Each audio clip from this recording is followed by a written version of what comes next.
Okay, so this is my table of props for the hotel kitchen. So some of the things just to make the kitchen noises, like knives and forks being dropped onto plates, or pots and pans being dropped, and people cooking, all those kind of sounds that we've got on this table here. So here we've got a much smaller set of props. This is for Granny.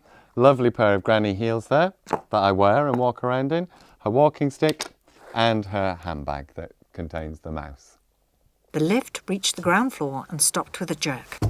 My grandmother walked out of it and crossed the lobby of the hotel and entered the dining room. Then he said, "Come on, boys, give us some gravy." He carried the plate round to everyone in the kitchen, and do you know what they did? Every one of those cooks and kitchen boys spat onto the old lady's plate. "See how she likes it now," said the cook. "The tablecloth reaches almost to the ground, so no one will see you. Have you got hold of the bottle?" "Yes," I whispered back. "I'm ready, Grandmama." Some of the books we've actually been doing almost wild. I've just put the headphones on and gone for the story, and so we've been creating sound effects quite spontaneously. Like the enormous crocodile. Was a perfect example.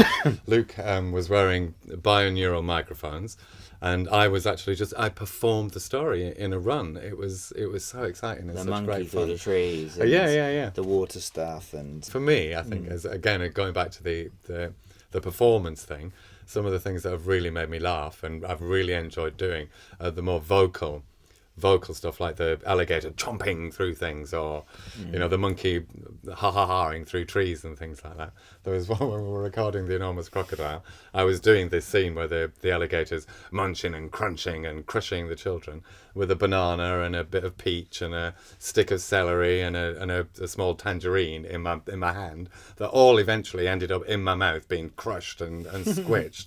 And then I'd spat them out at the end. But I was so involved in the story and listening to it, I'd completely forgotten that Luke was stood right in front of me, and I spat the whole lot in his face, which was, and it sounded fantastic, but it was a lot of fun to do. Not to spit at him, just to make the sound effect.